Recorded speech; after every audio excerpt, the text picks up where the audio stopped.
Hey, what's up, guys? Today I want to talk quickly about this debate on critical race theory being taught in school. And I want to actually tie it back into an economic conversation as well. So I hear people talking about critical race theory and whether or not it should be taught in public school. I'm going to break down an assessment of this in a way that is probably a little bit different from what you hear in mainstream media. So get comfortable, buckle up your seatbelt. We're going to get started on drboystv.com right now.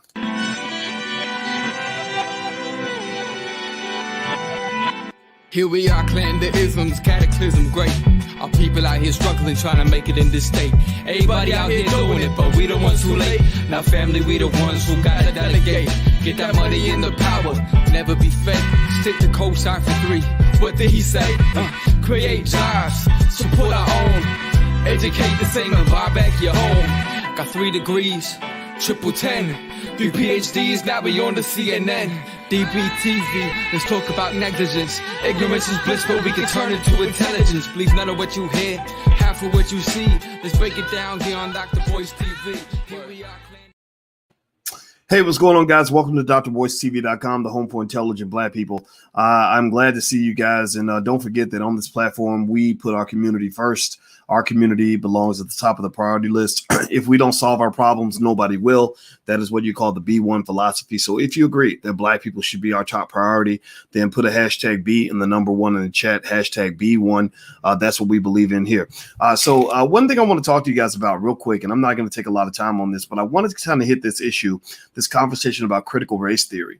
And I have a friend named Roosevelt Mitchell III out of St. Louis. Roosevelt Mitchell III, he made a really good comment on Instagram. I saw him on Instagram today. And by the way, my Instagram is The Real Boyce Watkins. So if you want to come follow me on Instagram, feel free to go to The Real Boyce Watkins. And Roosevelt made a really good point that I thought was worth thinking about. Now, let me ask you guys this question. Let's start here. Let's start where we agree, and then I'm going to give you something to think about. Give me a yes or no. Do you think that critical race theory should be taught in public schools? Give me a yes or no. How do you feel? If somebody said they're going to teach critical race theory, would you be okay with that? Would you find a problem with that? How would you feel about that? Give me a yes or no. Yes, if you think it's okay. No, if you think that it's not. Give me a response. What do you think about critical race theory? Do you think it should be taught or not taught? Put an answer in the chat. Okay, I see yes from Derek. Nita says, Instagram says yes. Kizadi says absolutely not. Sabrina Riviera says yes. Houston says yes. Russ says no. Okay, Divine says yes. Okay, well, I'm going to say this. If you were to ask me, do I think critical race theory should be taught in school? The answer would be yes. Sure, why not? I think that's very good. I think that's cool. I think it's fine. Derek Bell, actually from Harvard University, is one of the guys I really admired, and he's one of the founding thinkers in critical race theory, and I respect him immensely. And I think critical race theory, it seems, based on what I've read, it kind of does a good job of helping people understand society, right? It helping them understand the way white supremacy works in America, how it's structured, how it came to be. I think that's really important for everyone to understand, especially when you talk about white people teaching white people about how to treat other people, right? And if there are white people that will listen, I think that's a good thing. But I will say this. My other position on that, though, is that when you're talking about things like critical race theory, I'm really not real interested in thinking that Black progress is going to come by convincing white people to be nicer to us. I don't believe that making white people as woke as possible is really going to empower Black people. There's a very big difference between white wokeness and Black empowerment. And so one of the challenges with critical race theory, and this is where Roosevelt Mitchell III really got me thinking on this, and everybody should follow Roosevelt Mitchell III on Instagram. He's a good brother. I like this guy. He's very, very smart. Is that does it really empower Black people to actually accomplish things when you are constantly reminding Black people that we are almost like disabled? When you're always telling Black people that the reason that you can't get anything done, or the reason that your community is not moving forward is because of this, this, and this. I understand giving the explanation. I think that's really important. I think we need to know that, right? If you read a book like Powernomics with Dr. Claude Anderson, he will break down and he will explain to you in extreme detail why America is what it is, why America became as imbalanced as it is. And it comes down to a real simple conversation about the fact that for 400 years, people stole your money, and then they did these other things. They passed certain laws. They were very strategic about pursuing white supremacy. It's all documented. It's all documented. Like when people say that they need to go study to determine if reparations is okay or reparations are necessary, there's no study that needs to be done. The study's already been done. The reason that they tell you that there needs to be a study is because they don't want to pay it. Like, just make sure you understand the difference between somebody that wants to do something and somebody that doesn't want to do something. It's like when Alicia says, "Hey, Boyce, can you take out the garbage?" If I don't want to do it, I'm gonna say, well, let me think about it. Let me think about it. Let me decide if the garbage needs to be taken out. Let me decide if it's raining outside, if I feel like getting out of bed. That's really me kind of delaying. That's a delay tactic, right? And so what I would say to you is that this whole conversation on reparations is going all wrong. It's not a healthy conversation. It's not one that's going to be beneficial to Black people. It's a delay tactic. It's kind of a joke. Now, with that said, and I'm not going to talk long because it sounds like Alicia, you made me some food, baby. You ready? Okay. All right. So she made me some food, and this lady knows how to cook, so I'm not going to be here for too long because her food tastes real good. So with critical race theory, the thing that's interesting to me about it is this. It leans on a lot of really bad assumptions about, Black kids and what's going on in school. The first assumption that it leans on is this idea that somehow you need white people to educate you. You don't need white people to educate you. You really don't. You don't need white. You think you need, when you want your kids to get a better education, you're thinking, gosh, I wish white people would educate us better. When you can pick up a book, you do know that, right? You do know that they now passed new laws that say that it's okay for Black people to pick up books, right? So you do know that, right? So why do we even care what they're teaching in the public school anyway, if you can supplement the education by what you teach them at home? Alicia and I teach our kids all kinds of stuff that we just get right off the internet. And we say, okay, this is what your white teacher taught you at school, but this is what your real teachers are going to teach you at home.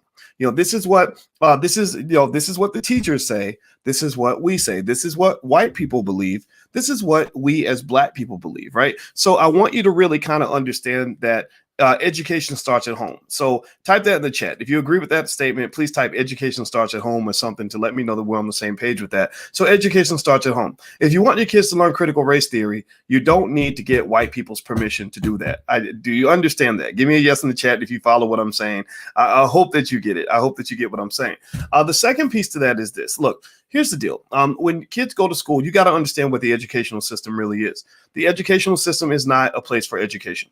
The educational system does not give you education. The educational system gives you indoctrination into a system that will reward you for fitting into the system. Did you guys know? Give me a yes or no if you knew this. Did you all know that when they track people who became millionaires, that being a millionaire, that most valedictorians never become millionaires? Almost no valedictorians. It doesn't mean it never happens, but it's rare that a valedictorian becomes a millionaire. Did y'all know that? Well, the reason that valedictorians don't usually become millionaires is because valedictorians are not necessarily smart people. Valedictorians are simply people who've learned how to exist extremely well within a system, right? They've been rewarded by the system for doing what they're told, right? So basically, to some extent, not to disparage a valedictorian, but you're kind of being rewarded for being a good slave. So being a good slave doesn't mean that you're going to do very well when you're free. I was a college professor for 30 years almost. And I think I started teaching college in 1993. So it's about 27 years ago, something like that. And I can tell you without any doubt that there's not a deep connection between your ability to creatively come up with the ideas necessary to be successful and what kind of grades you made in school. Also, I can tell you this too. Every year when we were bringing the incoming freshmen, what would happen is you would have kids that did extremely well in high school. I'm talking about straight A's, perfect SAT scores, all this other stuff. And what do you see tend to happen in many cases? Not in all cases, but what happens to that kid who was on the straight and narrow, doing everything perfect all the way up until his senior year? What happens when he gets a little bit of freedom? When somebody says, well, you can do it actually whatever you want. What can happen more often than not?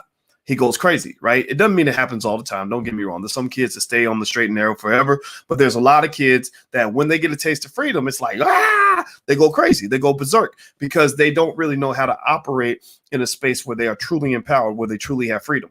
And so my point is to say to you that at the end of the day, when you're really talking about this educational conversation, one of the reasons the conversation kind of bothers me a little bit is because we're talking from a position of slavery.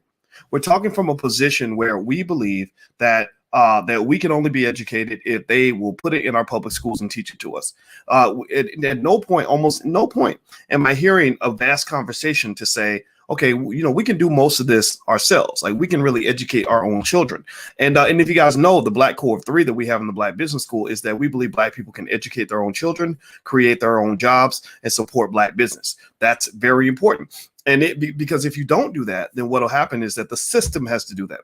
So when the family structure is broken up and the family doesn't know how to make its own wealth, what do? You send your children across town to go work for a white man, right? When the educational system doesn't deliver what you want, what do? You send your children across to some big white university. You go about $200,000 in debt to get this mediocre bachelor's degree, which only has value within a specific system. That bachelor's degree only matters within a certain set of companies that are mostly white owned that will honor that degree. So in a way, it's like a cryptocurrency. Your bachelor's degree is like a cryptocurrency that only trades within a certain market. When you leave that market, that cryptocurrency doesn't have the same value. Just like, for example, if I get a degree in China, there are a lot of people in the United States who will not honor a degree that I got in another country, right? So ultimately, what you got to understand is what education gives you and what it does not give you. And this is, and only certain people are really going to understand this. I know that some people are going to get, are going to not understand it or whatever, or be determined to be stuck on stupid and don't want to learn anything. And that's fine. I mean, I'm not talking to those people. I'm really talking to the people that really want to figure this thing out. So when you try to debate with me and you say, should we teach critical race theory or not? My answer is I just don't care that much. I just really don't. I don't. When I want my kids to learn something, I make sure my kids learn it. And that's it. Like if I want my kids to know how to do something, it's my daughter. Like, why do I need what kind of lame parent would I be if I'm sitting here thinking that my daughter can only have an education if her oppressor gives her an education? That's about the most unempowering thing in the world. And also, unfortunately, with critical race theory, the one stigma they got to deal with is that they've been attached to what I call the white liberal package. The white liberal package doesn't just come with critical race theory. It comes with LGBTism. It comes with all this transgender conversation where everybody's got 50,000 pronouns. It comes with a conversation about feminism. They all kind of come together like a McDonald's value meal. They all kind of come together in one standard package that's dumped on your child as part of not an educational process, but an indoctrination process. This is not an education that's designed to liberate your mind. It is an indoctrination process that's designed to wire you in to a system, just like a plug plugs into a wall. So once you wire into that system, it becomes very difficult to break away from that system. And that's the dilemma. That's your problem. That's why racism is so hard for you to defeat, because you have overcommitted to a system that is built on racism. When you're overcommitted to a system that's built on racism, it's like me going to Dallas Cowboys Stadium and letting Jerry Jones pick all the referees and letting Jerry Jones fill the stands up with his people and letting Jerry Jones make the rules. And I really think I'm going to beat the Cowboys on their home field when they have their fans, their referees, and their rules, and they get to choose when they get the ball, all these other things. And then I say, dang, it's so hard to win this game, when really the real answer is that you never should have been playing that game in the first place.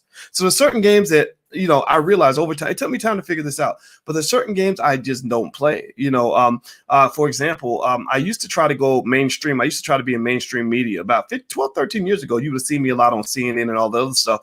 And then I realized kind of what mainstream media is and what mainstream media does to Black people. And I said, I don't want to be mainstream. I turned down all those interviews now. I don't do any of that stuff anymore, because I realized that in order for me to be free from the system, I really got to be free from the system. I can't be free from the system and be deeply embedded in the system at the same damn time, right? So what you have, so I personally think that when you're talking about critical race theory being taught in schools, this makes me think about the conversation about integration versus segregation. I am, to some extent, probably a voluntary segregationist, not because I hate white people, but because I really want to build in a space that is independent and free. I understand enough about money to know that the person who pays your bills makes the rules for you. So I don't let certain people pay my bills if we don't have the same values. If you don't align in values with the people that are paying your bills, then you're not going to win a battle if you go head to head. You cannot win a battle. It's like trying to win a battle against your daddy. You can't beat your daddy. You can't beat your mama. If you're the 7-year-old and your mama is 35 years old, it ain't going to work, right? So basically, at the end of the day, you've got to kind of think about education in a way where you say, how do I ensure that my oppressor does not become my intellectual and economic daddy. When that happens, then that's when you start to lose. Now, so anyway, do me a favor, hit the thumbs up button, hit the share button, hit the subscribe button. Now, somebody's mentioning Charles Wu. Now, I've not worked with that dude for years, so you just a troll. You're going to get up out of here. So everybody say goodbye to the Negro naysayer. You about to get up out of here. Let me see here. Let me get you out of here. All right. So the niggatry, it has no power here. I curse it to the root. Curse it to the root. No niggatry allowed. This is the no Negro zone. This is for black people, intelligent black people only. So if you don't want to be intelligent and black, then just know I just have to block you. Just stay. I stamp people out like roaches. It is what it is. All right. So anyway, I'm going to get on out of here, guys. I just wanted to share that with you. And don't forget that tomorrow at 11 a.m. Eastern, we're going to be talking about stocks in the Black Stock Market Program. The first month is totally free. You can go to the blackstockmarketprogram.com. You can leave me questions in advance. I answer every single question that is submitted in advance, and I will answer it in class tomorrow. So tomorrow morning at 11 a.m. Eastern, we're going to be doing stocks. And then tomorrow night, we do crypto. That's cryptoinvestingmasterclass.com and the blackstockmarketprogram.com. All right, guys. So let me see here. Let's see. Somebody says, Dr. Boyce, my dear brother in humanity, please clarify and answer the question above. I can't see the question. I'm sorry, man. I can't see it. Let's see here.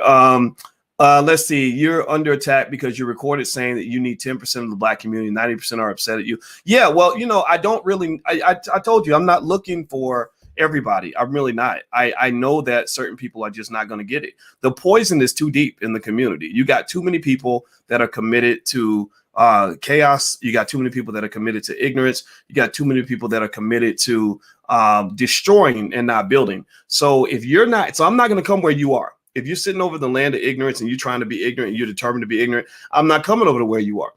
That's how black people destroy themselves, trying to save everybody. You can't save everybody. You can't. You can't. Some of y'all got relatives. You can't save them. You can try to help out. You can throw them a little something and say, here's an opportunity. But y'all know what I'm talking about. You got people in your own family that where you like, I can't help you, right? So I'm going to let you live and you let me live, and I'm going to go live over here, right? I'm talking to the black people that want to bounce out. The Mormons had to do that. The Mormons who were scared to move forward and the ones who wanted to move forward and get out of the oppression. So what Brigham Young did was he said, I only want to take a few good men and women, whatever families want to go with me. Let's get in our covered wagons and let's just go out west. And a lot of them were like, well, we scared and that ain't going to work. And that's crazy. He said, fine. If you don't want to come, that's okay. I'm looking for the people who want to go with me. And he packed up 250 covered wagons and they went out west looking for the Great Salt Lake. And it was not an easy journey. They were about a third of them were killed. They died from diseases, from wild animals. Some of the Native Americans who were out there killed them. But there were a few that made it. And when they got there, they planted some potatoes. They built everything from scratch. There was no jobs. There were no McDonald's to go eat at. There was no public schools already set up. They literally had to build everything from scratch. And that's where they built Salt Lake City. To this day, Salt Lake City is one of the richest cities on earth. The Mormon church probably has like 50 or 80 billion dollars or something in assets right now because they have built this wealth over a couple hundred years. So that's the kind of vision I have for the black community. So if you think that me saying I'm looking for the top 10% means that I'm only looking for educated people, well, that's not true. There's a lot of educated idiots. If you think that me saying I'm only looking for the top 10% means I'm looking for rich people, no, that's not true, because I know a lot of rich people who are bad people. If you say that here's what's happening. When I say I'm looking for the top 10%, I'm looking for the top 10% who want to break cycles. Those who want to get out of their bad situation, those who want to do better, those who want to move forward, those who want to break generational curses, those who want to see black folks working together and building something great. So that's what I mean. So when I talk about the talented 10th and the black elite, that's what I'm talking about. And I am looking for the black elite who want to be elite, who want to have pride. There's nothing wrong with black pride. Everybody should have it. So anybody who has a problem with black pride is a problem to me. If you have a problem with black people being proud of being black and being proud of building, then I can't work with you. I can't help you. Also, let me just say this point too. All these guys that are attacking single mothers and saying single mothers are low value women, I don't know where that culture is coming from. It's an embarrassment. You're an embarrassment to the community. And let me tell you why. 76% of black children grow up with a single mother. Now, I'm not trying to say you need to go ahead and just let it all slide and not have an opinion. No, you can have an opinion, but mind your goddamn business and be respectful to the mama that raised you. Do not go out here insulting your mama. What kind of turd are you to think that you can go out here and insult your mama and not look like a complete idiot? Like, you look crazy. You talking about your own damn mama. It's crazy to me. I don't understand. I would never understand for the life of me how a man with a single mother can walk around and say that single mothers are low value women when that single mother was the one who committed to your dusty, raggedy ass when white folks was trying to kill you.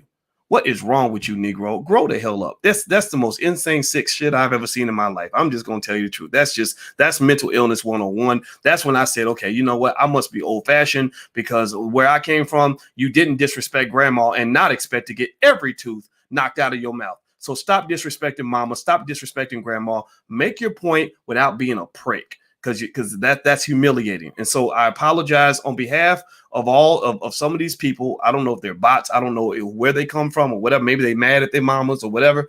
But on behalf of all the men that are saying these things, I want to apologize to women and say, I am so sorry for this. This is the saddest thing I've ever seen. And the men that roll with me, my guys, do not talk like that. They do not come to my events talking like that. They respect black women. They have standards now. They're not going to go for any old trifling nonsense. They're not going for Cardi B types. They're not going for women trying to sell WAP for $2 a pound. They're going for quality black women, but they know how to respect those women. But they're not going to let other men disrespect the vast majority or a large percentage of women that are out in the community. That's kind of crazy. And also, if you're going to talk about single parenthood, talk to the daddies too. If you're fronting on the mama but you're scared to talk to the daddies, then that means you're a punk. You ever see that? You ever see that where you got a guy that'll get all bucked up on a woman, but when he deals with a real man, he kind of cowers down and becomes a wimp. That's what some of these guys are, and it's pathetic. It's very, very sad. So make your point. Say what you got to say. Just chill out, man. Just chill out. You can stop that. Now, let's see here. Somebody says, save your platform. You're right. I should save my platform and not use it for silly conversations like that. But I really think that point needs to be stated, because if you destroy your families, you destroy every chance of black people ever having any real power in this world. If you destroy your families, if you continue to let these toxic mindsets destroy your community or destroy your family, it's done. It's game over. It's like the crack epidemic times 10. So anyway, I got to go, guys. Hit the thumbs up button, share button, subscribe button before you go. If you haven't done it yet, I'm out of here. I'll see you guys tomorrow in stock market class, theblackstockmarketprogram.com. Also, those of you who are black men that want to really get some support on manhood, real manhood, you're welcome to join us at blackmenunited.net. It's men only, and we talk about real manhood. Andre C. Hatcher, shout out to him. He's the co-founder. All right, guys, have a good day. I'll see you soon. Love you. Peace.